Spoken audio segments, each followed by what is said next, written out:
A Hollywood star dies mysteriously. 5 months later, her husband drops dead too. Same house, same cause. And buried beneath their deaths, a tangled web of shady characters, toxic relationships, and connections to some of the most powerful names in entertainment. Brittany Murphy's death was officially ruled an accident. But the more you dig, the more it looks like anything but. And when you throw Diddy, Ashton Kutcher, and a wave of disturbing new claims into the mix, this story goes way deeper than anyone imagined. Brittany Murphy wasn't just talented, she was electric. From Clueless to 8 Mile, she had the charm, the edge, and the range to become a Hollywood legend. But in 2009, everything came to a tragic halt. She collapsed in the bathroom of her Los Angeles home. Her mother, Sharon, frantically called 911. By the time Brittany reached the hospital, it was already too late. She was just 32. The official cause? Pneumonia, anemia, and multiple medications. But from the beginning, it didn't sit right. Friends claimed she had been terrified, constantly saying she felt watched. Others said she believed she was being poisoned. And when people looked closer at the people around her, the story started to unravel. Simon Monjack was a name nobody really knew until Brittany married him. Older, British, and surrounded by whispers of scams and lies, Simon quickly became a figure of suspicion. He claimed he was dying of brain cancer, that he had dated Madonna and Elle Macpherson, that he had bought a shark fin treatment to cure himself. Every single word? A lie. Once they got married, they holed up in their Hollywood Hills home. Brittany's friends said they barely saw her anymore. Simon controlled everything, her appearances, her finances, even her interviews. And when Brittany died, he didn't want an autopsy. Too bad. The coroner overruled him. But then the unthinkable happened. Simon died just 5 months later. Same house, same cause. Pneumonia and anemia. 2 deaths, 1 roof, 1 man with a mountain of secrets. Brittany's death wasn't the only one that raised eyebrows. In 2018, Diddy's ex, Kim Porter, also died suddenly, again from pneumonia. Just like Brittany, Kim had told people close to her that she feared for her life.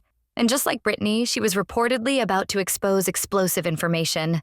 At the time, Kim was allegedly working on a tell-all memoir. Some sources even claim she was cooperating with federal investigators. And then, gone. What are the odds that 2 young women, both reportedly scared, both allegedly connected to powerful men, both die from the same rare cause? Too many people say it's not coincidence. It's cover-up. After Brittany's death, her father wasn't convinced. Angelo Bertolotti went rogue. He hired a private lab to test his daughter's hair. The results? Sky-high levels of heavy metals, the kind found in insecticide or rat poison. But why wasn't any of this found in the original autopsy? Because nobody looked for it. The coroner never tested for poisoning, even though Brittany had literally told people she thought she was being poisoned. She installed CCTV cameras, fingerprint locks, avoided certain food and drinks. That's not paranoia. That's a woman living in real fear, and somehow, nobody listened. When things got suspicious, Simon and Sharon Murphy suddenly pushed a new story. Mold. Toxic mold in the house must have killed Brittany. Sounds convenient, right? But when investigators asked to test the home, they refused. If mold really was the cause, why block the investigation? And when experts finally got involved, they found no trace of mold in Brittany's lungs or bloodstream. Theory debunked. But the refusal to cooperate? That still lingers.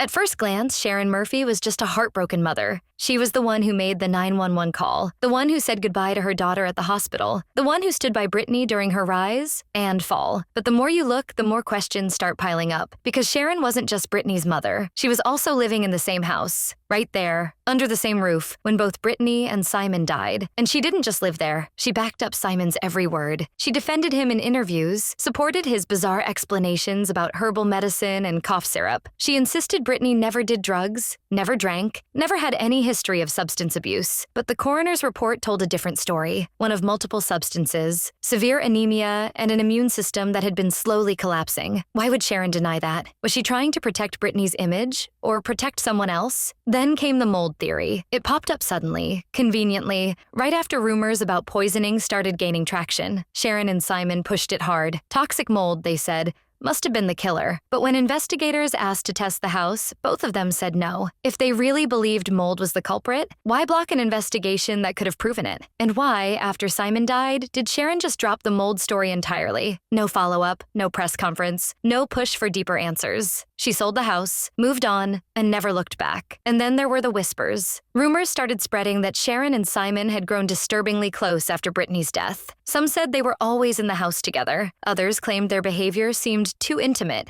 Were they just leaning on each other in grief? Or was something more unsettling going on? What really made people uneasy was Sharon's silence. Her daughter died under deeply suspicious circumstances, and yet she never demanded a reinvestigation. She didn't push the LAPD. She didn't challenge the coroner. She didn't go on TV asking for the truth. She just faded out, quietly. And here's the most chilling part. Sharon was the last person alive who shared that house with Brittany and Simon, the last one standing, the one who knew exactly what went on behind those locked doors. So why didn't she speak out? Why didn't she fight for her daughter's legacy or justice? Some say she was scared. Others believe she was hiding something. But one thing's clear. In the story of Brittany Murphy's death, Sharon Murphy is not just a side character. She's a central figure, and the truth may still be locked away with her. Before the mystery, before the paranoia, before Simon Monjack, there was Ashton Kutcher. Back in 2002, Brittany and Ashton were Hollywood's it couple. They met on the set of Just Married, and their chemistry spilled off-screen fast. Paparazzi couldn't get enough of them. Rumors swirled that they were secretly engaged, especially after the two were seen wearing matching rings. It looked like a fairy tale, but within 5 months it was over. No wedding, no closure, just a sudden quiet breakup. So, what happened? Behind the scenes, whispers began to circulate. Allegedly, Ashton had been cheating with Demi Moore. Yes, that Demi Moore. And this is where things start getting weird, because Demi was no stranger to Diddy's infamous parties, the ones rumored to be filled with excess, secrecy, and control. In fact, both Demi and Ashton were allegedly regulars at those gatherings. And this isn't some wild conspiracy pulled from Reddit. Ashton openly admitted on the show Hot Ones that he and Diddy were close. He even joked about how their friendship began after an episode of Punk'd. When Diddy told him, "Yo, you can't punk me," Ashton replied,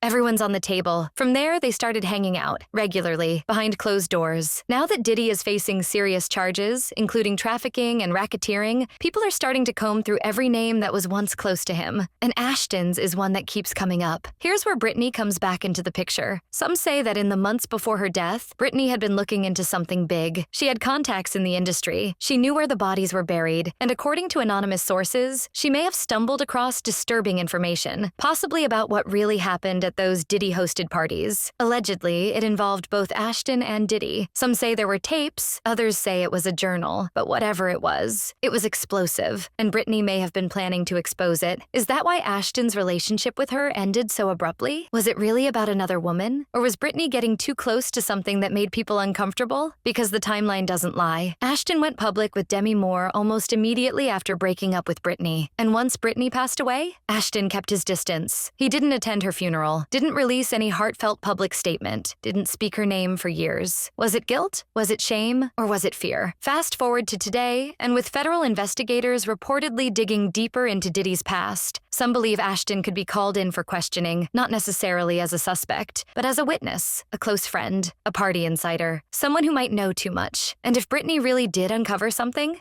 dangerous, then her connection to Ashton could be more than just a former flame. It could be the missing piece in a puzzle that Hollywood never wanted solved. Brittany was never afraid to speak her mind, but in her final months, something changed. She told people she felt blacklisted, that she was being watched, that she had powerful enemies. Could she have uncovered something so damning it made her a target? With Diddy now facing a mountain of lawsuits, criminal charges, and investigations, new attention is being paid to everyone he was connected to, including Ashton. And guess whose name keeps resurfacing? Brittany Murphy. Her death, her fear, her evidence, and maybe, just maybe, the secret that cost her everything. What do you think really happened to Brittany Murphy? Was it a tragic accident or something much darker? Let us know in the comments. And don't forget, this story connects to even more Hollywood secrets. Click one of our next videos to keep the deep dive going. You won't believe what's coming next.